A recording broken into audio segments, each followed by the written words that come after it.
Dans cette vidéo, on va voir comment passer de ce terminal nul, sans autocompletion, sans couleur, à ce terminal beau gosse où tu as carrément de l'autocompletion, des couleurs, tu peux rechercher dans l'historique de toutes les commandes que tu as fait. Bref, le machin est ultra complet. Voir comment faire pour passer à ce terminal-là. Il y aura de l'autocompletion, de la colorisation, de la recherche dans l'historique. Bref, vraiment du lourd pour enfin avoir un terminal de développeur, de vrai geek dans sa chambre qui tape sur son clavier à une vitesse phénoménale dont personne ne peut le rattraper. C'est parti pour voir ça ensemble. Let's go! Alors toi, tu es sûrement avec ce terminal et pour débuter, il va falloir que tu installes quelques petits trucs, notamment ZSH. Alors ZSH, c'est installé par défaut sur macOS, mais si tu es sur Ubuntu, il va falloir utiliser ZSH. Dans ce tutoriel, je ne vais pas montrer comment utiliser ZSH, car par défaut, il est sur macOS. Ensuite, il faudra installer un terminal un peu plus récent comme iTerm ou Hyper ou Varp. Varp qui est un terminal aussi qui est un peu cool avec des couleurs, etc. N'hésitez pas à en choisir entre ces trois-là. Deuxième étape, il va falloir installer Antigène. Antigène, c'est un tool super où je peux te montrer ici Antigène ZSH. Et Antigène ZSH, c'est un plugin pour ZSH qui va t'offrir des petites fonctions pour facilement manager tes plugins ZSH. Ce qu'on va faire pour installer cet antigène, c'est faire mkdir.antigène. Là, ça va créer un nouveau dossier qui s'appelle antigène. Tu vas faire cd.antigène afin d'aller dans ce dossier. Et là, tu vas copier le script qui l'affiche tout simplement ici avec ce curl de antigène.zsh. Ça va charger un petit peu. Et maintenant, tu vois qu'on a ce script antigène.zsh. Et ça, c'est super. Moi, ce que je vais créer à l'intérieur de ce dossier, c'est un fichier qui va s'appeler vim.antigène.rc.zsh. Et en fait, dans ce fichier-là, tu vas pouvoir copier tout ce qui est ici pour l'instant, puis ensuite, tu pourras customiser. Concernant la source qui est ici, tu vas pouvoir modifier tout ce fichier en remplaçant par home/.antigène/antigène.zsh qui est le fichier qu'on a mis. Et là, tu peux laisser tout ce qui est ici, puis tu pourras le customiser par la suite. Moi, ce que j'ai fait, si tu veux tout savoir, c'est rajouter les 3 scripts que j'ai mis ici. C'est-à-dire que là, tu peux venir là, supprimer la ligne là, et moi, je vais coller ma ligne qui est ici. Si tu connais pas Vim, utilise VS Code, il n'y a pas de souci. Et là, tu vois qu'il y a tout ça qui fonctionne bien. Moi, j'utilise pas Stem non plus, donc je vais le supprimer. Voilà, on va juste laisser le antigène apply. Et maintenant, on est bon. Maintenant, il va falloir aller dans le vim.zshrc et dans ce fichier-là, moi j'ai plein de bordel, mais toi, ce qu'il va falloir faire, c'est cette ligne-là, source.home/antigène/rc.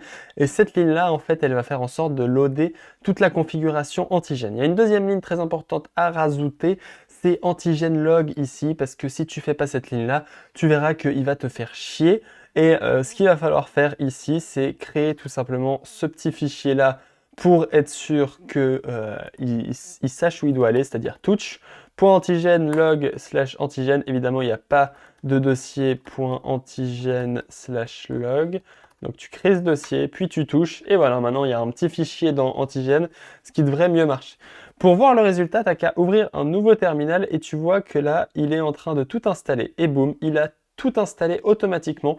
Et c'est ça la magie d'Antigène, c'est qu'en fait, il installe tout. Et là, maintenant, on a déjà tout simplement les autocomplete. Il y a déjà tout qui fonctionne là avec ce que je t'ai fait, c'est juste incroyable. Quand tu vois ça, bah, tu te dis, mais what the fuck?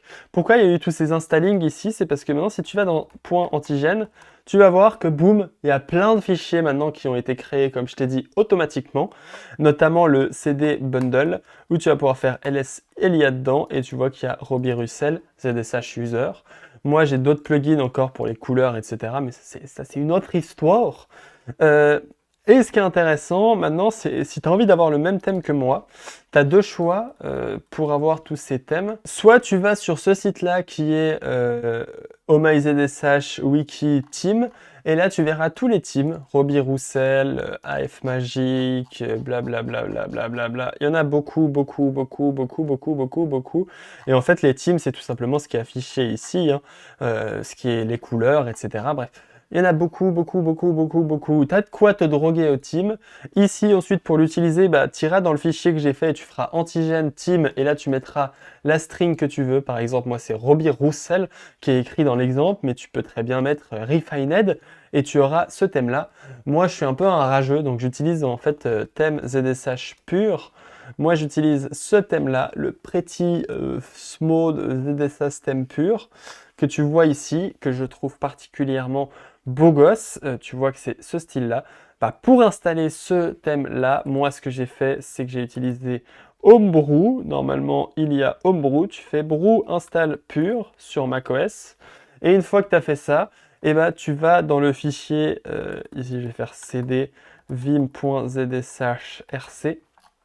Et tu vois qu'ici, bah, tout simplement, je fais autoload prompt init machin. Ici, je prompt le pur avec les couleurs. Moi, j'ai customisé mes propres couleurs avec le thème Dracula. Donc, j'ai mis toutes les couleurs du thème Dracula, success, machin. Et ensuite, tu promptes pur ici et tu vas avoir ton thème pur qui va fonctionner picobello. Et là, tu vas te retrouver avec le même terminal que Melvynx, le lynx, c'est-à-dire... Voilà, moi qui me parle de moi à la troisième personne, ce qui devient particulièrement étrange. Mais c'est-à-dire avec celui-là, et là tu vois que quand je fais /dev, /other, et bah lui, il cherche dans l'historique. Quand je fais pnpm uninstall, bah il va écrire la dernière librairie que j'ai uninstallée. Et évidemment, quand tu écris n'importe quoi, bah, tu vois qu'il met les commandes en rouge, ce qui t'aide quand tu fais des erreurs. Aussi, si je fais un git commit-m, tu vois que la string, elle est en jaune, le git, il est en bleu. Bref, c'est picobello. J'espère que tu as aimé toute cette présentation. Moi, je vais fermer ce terminal-là.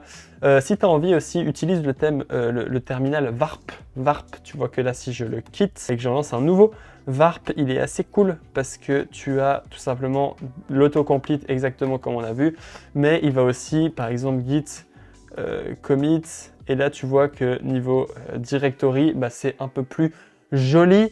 Il te met aussi les commandes, tu vois, automatiquement, il t'autocomplete les commandes, même avec pnpm. Et là, si je sais pas quoi faire, bah, il m'affiche plein de conneries. Bref, tu as plein d'aides à l'utilisateur. Tu as aussi une IA, bref, plein de petits trucs avec ce VARP IDE, ce VARP terminal. Alors là, je pense qu'avec ce terminal, ta productivité va être augmentée de 7,5 fois. N'hésite pas à me dire dans les commentaires si j'ai été clair, si je suis pas allé trop vite. Je vais afficher dans la description un fichier Notion avec tous les liens, tout le tutoriel à l'écrit, ce qui te permettra de reproduire tout ça beaucoup plus facilement qu'avec les vidéos. En bonus, je vais aussi afficher un thread Twitter qui est un peu moins complet que le fichier Notion, mais qui te permettra aussi de reproduire ça en plus de la vidéo. Mais si je peux te donner un conseil, c'est reproduire ça en galérant. Moi, j'ai un tuto, c'est une ligne directrice. Mais pour que toi, tu sois balèze, que tu comprennes exactement ce que moi j'ai fait, je te conseille de venir et de galérer un maximum sur chacune des choses que j'ai partagées ici. Amuse-toi avec ZSH, amuse-toi avec Antigène. En fait, tous ces concepts, ça va vraiment t'aider personnellement à t'imprégner de ce que je partage dans cette vidéo, ce qui te permettra à toi d'être tout simplement plus à l'aise avec cette configuration au lieu d'avoir juste recopié un mec dans une vidéo sans avoir compris ce que je t'ai partagé. J'espère que tu as apprécié, n'hésite pas à liker cette vidéo, à commenter pour me dire si j'ai dit des conneries, si j'ai fait des conneries, si je suis une connerie. Allez, ciao ciao.